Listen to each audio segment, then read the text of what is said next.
In 2007, the first season of Britain's Got Talent was airing. The show's purpose was to find extraordinary talents, and when Paul P., a seemingly ordinary mobile phone salesman, took the stage, no one could have predicted what would happen next. Little did the world know that this humble man, whose voice was frequently his only comfort in the face of hardship, would become the quintessential ordinary hero. It has been 16 years since that fateful first season of Britain's Got Talent, and in Paul Potts, from Britain's Got Talent, has accomplished what many could only imagine. He was born in Kingswood, Bristol, on October 13, 1997, and was raised in the Fishponds neighborhood by his parents. His mother, Yvonne, was a supermarket cashier, and his father, Roland, was a bus driver. He had two brothers and a sister during his early years, attending St. Mary Redcliffe and Temple School, where his love for singing blossomed. Also joined the choir at Chester Park Junior School and provided his voice to several church choirs in Bristol, including Christ Church.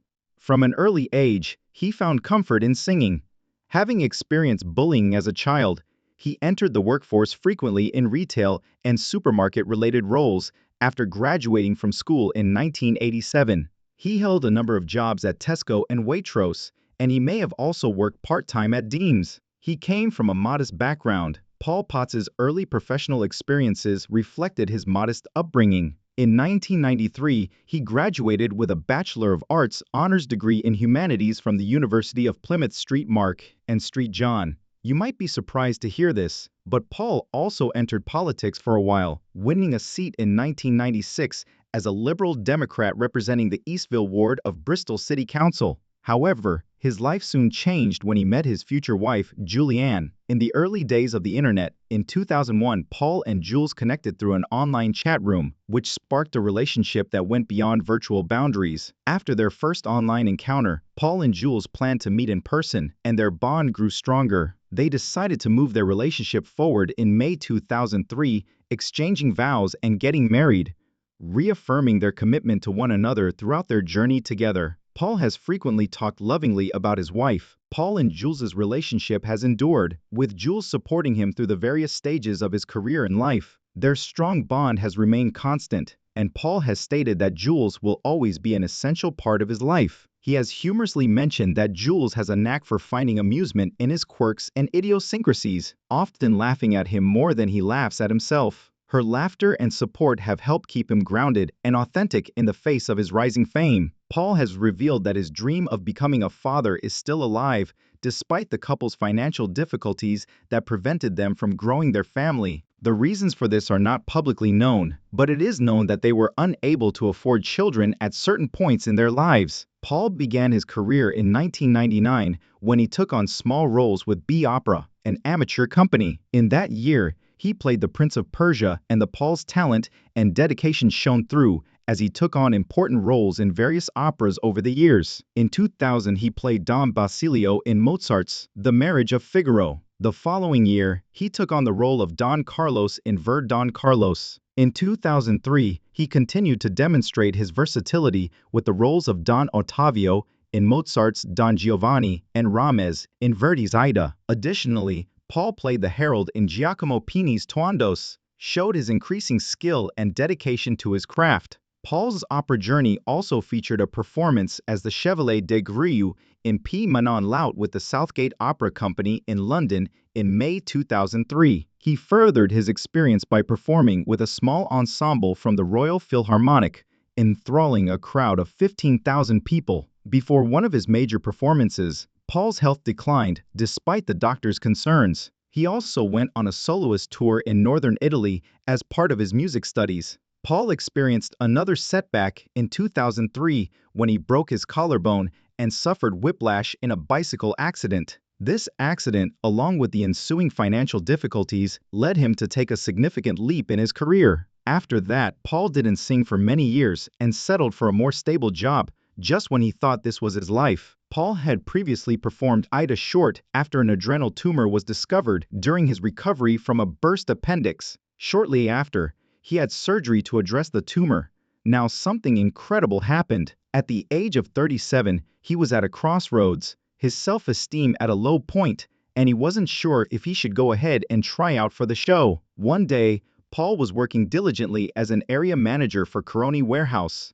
calculating numbers, when an unexpected interruption occurred. A pop-up window appeared on his computer screen, revealing a full-length photo of Simon Cowell, the Fed judge of the show. Entry form for Britain's Got Talent. This unforeseen opportunity tempted Paul. The idea of competing in the show had its allure, and the winner's prize could give him and his wife Jules a financial boost. Their lives had been filled with hardships, such as a 7-month leave of absence from work following a bicycle accident that left him with a damaged collarbone. However, Paul's inner demons of low self-confidence were at play, and he doubted whether his chosen musical style was appropriate for the show. Given his age and appearance, he believed that only conventionally attractive people should appear on TV shows. Despite this internal conflict, Paul made a decision that would change the course of his life. He filled out the entry form but hesitated before making the final decision. In a moment of spontaneity, he decided to leave the outcome up to fate. With a simple flip of a coin, he made the decision that clear heads meant he would submit the entry form, and tails meant he would, as fate would have it. The coin toss ended with heads, and Paul entered Britain's Got Talent.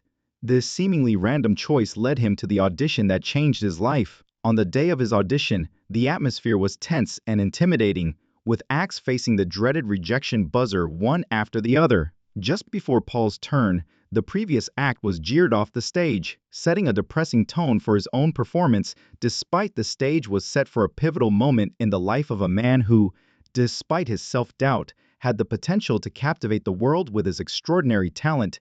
As soon as he began to sing Gakpini's Ness and Dorma, Paul remained determined and handed a tracking tape to the bank stage crew with a choice that would become iconic track, 7 Ness and Dorma dress in an ill-fitting suit. Paul stepped onto the stage facing the 3 formidable judges, Simon Cowell, Amanda Halton, and Pierce Morgan, and he did so with a look of terror in his eyes. From the opera Tandu, the audience erupted in a standing ovation and Paul received a resounding acclaim. The judges, including Simon Cowell, were clearly moved by the performance, and the audience was in awe of his vocal prowess. This unanimous yes from the judges signaled the start of Paul's incredible journey on the show, which continued with the semifinals where he faced fierce competition from other gifted contestants and the pressure of performing. The stakes were higher and the pressure was enormous on a nationally televised stage, but Paul's unwavering commitment to his craft showed as he gave another riveting performance.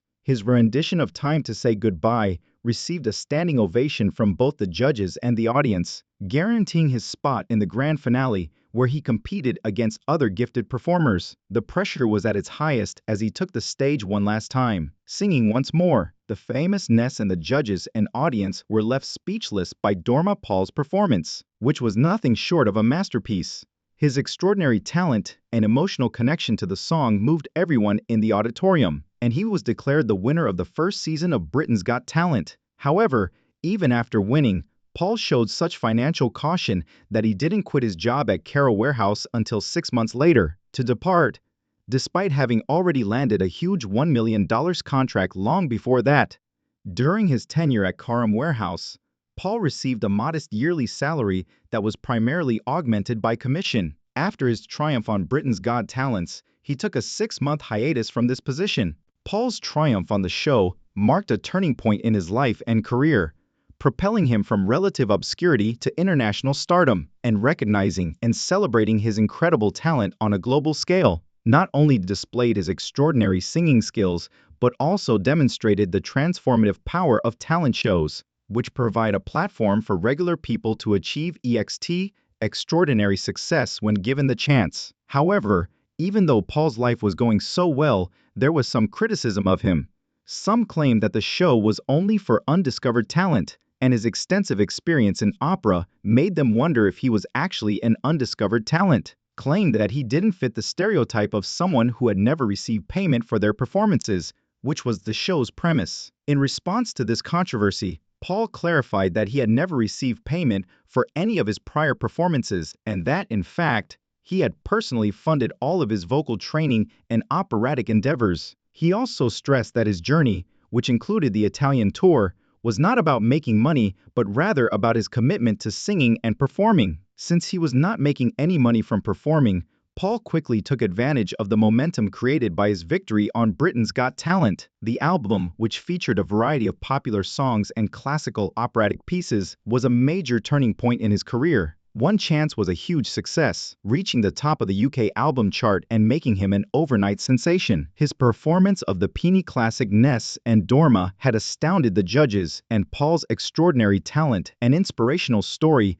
resonated with audiences far beyond the boundaries of the United Kingdom. He went on international tours, captivating audiences with his emotive voice. His journey was no longer limited to the shores of Britain. It had become a global phenomenon in the United States, a country not typically associated with opera. The audience during his audition on the show was prominently featured on the album. After his initial success, Paul Potts continued to develop as an artist. His subsequent albums showcased his vocal prowess and versatility, proving that he was not a one-hit wonder, but a genuine talent. In 2009, Paul made a comeback with his second album, Pion. The musical endeavor was a labor of love, as it was painstakingly recorded in both Prague and Stockholm, taking nearly a year. The following year saw a change in Paul's career when he broke with Simon Cowell's label Psycho, but this led to a new beginning as he signed with Sony for his third album, Cinema Paradiso, which allowed him to explore famous movie themes and brought a fresh dimension to his artistic journey. The album showcased a diverse repertoire featuring songs from musicals, operas, and iconic soundtracks that catered to the varied tastes of his devoted fan base. Dimension to these well-known songs, further solidifying his reputation as a multifaceted performer. In 2011, a special edition of Cinema Paradiso was released, offering viewers more tracks and confirming Paul's abilities as a musician who could handle a variety of musical genres. This marked yet another chapter in his musical journey, where he continued to demonstrate his vocal mastery and commitment to his craft. Paul Potts' ascent to fame gave him the chance to work with other musicians and take part in special. When Paul Potts' performance on Britain's Got Talent began to go viral online and garner international attention, Korean viewers were enthralled by his remarkable tenor voice and the emotional depth of his renditions, and his album struck a chord with the South Korean audience. His distinctive voice made him a sought-after partner for numerous projects, and he left his mark on the music world in ways that went beyond his solo career. Paul's relationship with South Korea deepened when he expressed his love for the country and referred to it as his second home, a gesture that won over his Korean fans. His humility and approachability, along with his sense of belonging, made him a beloved figure in the country. Paul's album quickly gained popularity, and he soon became a household name in the country. Paul also made multiple appearances on well-known South Korean television shows like Star King and Qualifications of Men, which gave him the opportunity to engage with the Korean audience, share his story, and perform for a larger audience. His performance on the OST of the Korean historical drama series, The Great Queen Sundog, where you mentioned that he touched the hearts of many South Koreans with his ability to sing in Korean, became a sensation and further cemented his status in the nation. One of the main factors contributing to Paul Potts' success in South Korea was his series of live performances, which were well received by the public and frequently sold out. After attaining unimaginable success, Paul made the decision to share his entire story without restrictions. His autobiography, One Chance, was a profoundly intimate and illuminating account of his extraordinary life journey. In this memoir, he bared his soul and revealed the most personal details of his life, from his early years of bullying and self-doubt to his incredible ascent to operatic fame. One of the book's most captivating anecdotes is about Paul's well-known shower audition prior to his breakthrough on the British talent show. Paul would sing in the shower because it was a place where he felt most at ease and free to experiment with his operatic voice. The autobiography's pages vividly depict the magic of Ness Dorma, including Paul's moving performance of this peony aria. Like everyone else, Paul battled stage fright and nerves. He candidly talked about the overwhelming anxiety he felt before performing on the big stage. These anecdotes humanize the man behind the amazing voice, making him relatable to readers who may have faced similar challenges in their own lives. His Britain's Got Talent audition was a turning point in his life. He had practiced this area innumerable times in the car and the bathroom, but it was on the show that he delivered the performance that would change his life. The book also explored the effects of childhood bullying on Paul's life. During his book tour, Paul Pot disclosed that he had endured constant bullying in school, which included verbal abuse and physical harm that ultimately resulted in his hospitalization. The horrific details of this protracted ordeal are detailed in great detail in his 2013 memoir. The psychological effects of this unrelenting abuse persisted long after the school years had ended, leaving Paul with a permanent scar. One cannot just endure the effects of bullying and then move on. He recognizes that these experiences have profound and long-lasting effects.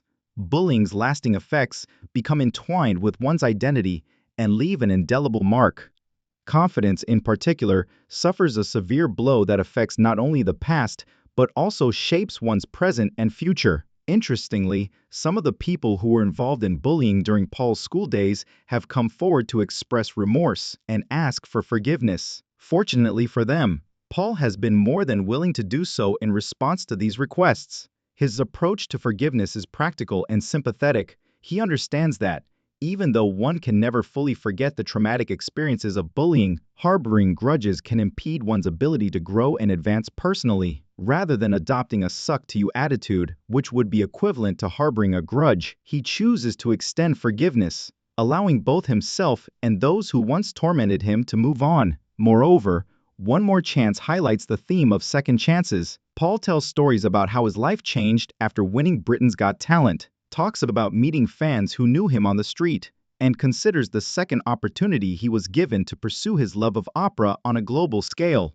In the book, Paul also revealed another traumatic experience he had as a teenager. The perpetrator, a high-ranking person with a lot of power and influence, put Paul through a terrifying ordeal. Paul felt completely helpless in the face of such authority, unable to defend himself against the experience that left him with severe emotional scars. Although the incident itself was extremely disturbing, there was some hope that justice would ultimately win out, and the person who caused the trauma was found, charged, and eventually imprisoned for their actions. This legal action gave Paul some closure and vindication, saying that no one, regardless of their status or position, is above the law. But the agony and sensitivity of this traumatic event were so great that Paul decided not to go into further detail after it was first revealed in the book. It is still a haunting memory and a part of his life that he still struggles with in private, far from the public eye. By sharing this extremely painful and intimate experience, Paul not only illuminated the atrocities of the incident, but also emphasized the significance of realizing the strength and resilience needed to overcome such hardships. Paul's book was so successful that major studios contacted him right away to purchase the rights. Eventually, his story was adapted for the big screen, and the film,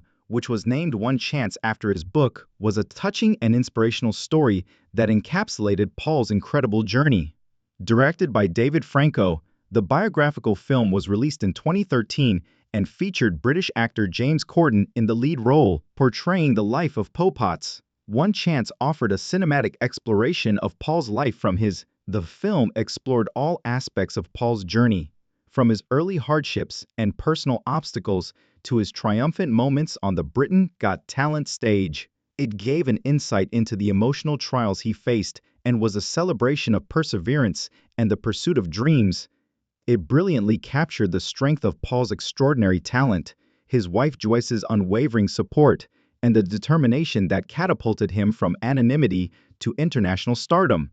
To worry about it again. With an incredible net worth of $15 million, Paul has a comfortable life.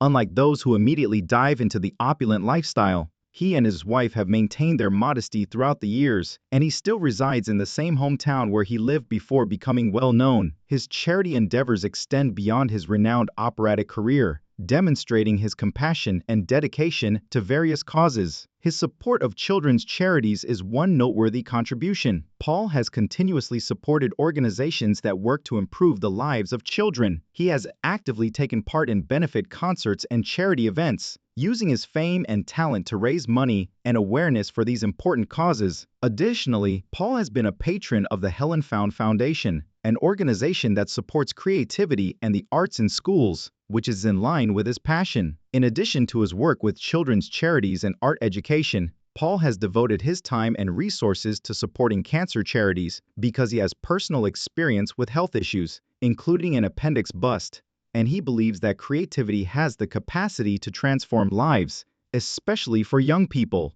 His dedication to the Helen Foundation further demonstrates his commitment to fostering artistic talent in the next generation. Paul's humanitarian efforts extend to his support for disaster relief and the refugee crisis. He has used his platform to raise awareness of these important issues and encourage his fans and followers to contribute to humanitarian causes. One noteworthy act of generosity is Paul's donation of more than 48,000 to a charity that aims to build. In addition to his financial contributions, Paul undertook an incredible journey that involved walking from South Wales to London with a unique twist that included a detour through South Korea. This remarkable donation highlights his commitment to improving the well-being of individuals and the communities they belong to. His financial support for the Rehabilitation Center project demonstrates his compassion and commitment to making a tangible difference in the lives of those in need. Wasn't just an adventure, but a conscious attempt to raise money for SOS Children's work with orphans in Haiti. His resolve to complete such a difficult journey is evidence of his unwavering dedication to helping those less fortunate. He demonstrated his willingness to go to great lengths, both literally and figuratively, in support of a charitable cause. Ponce's story of overcoming adversity and his dedication to remaining noble serve as an inspiration for others.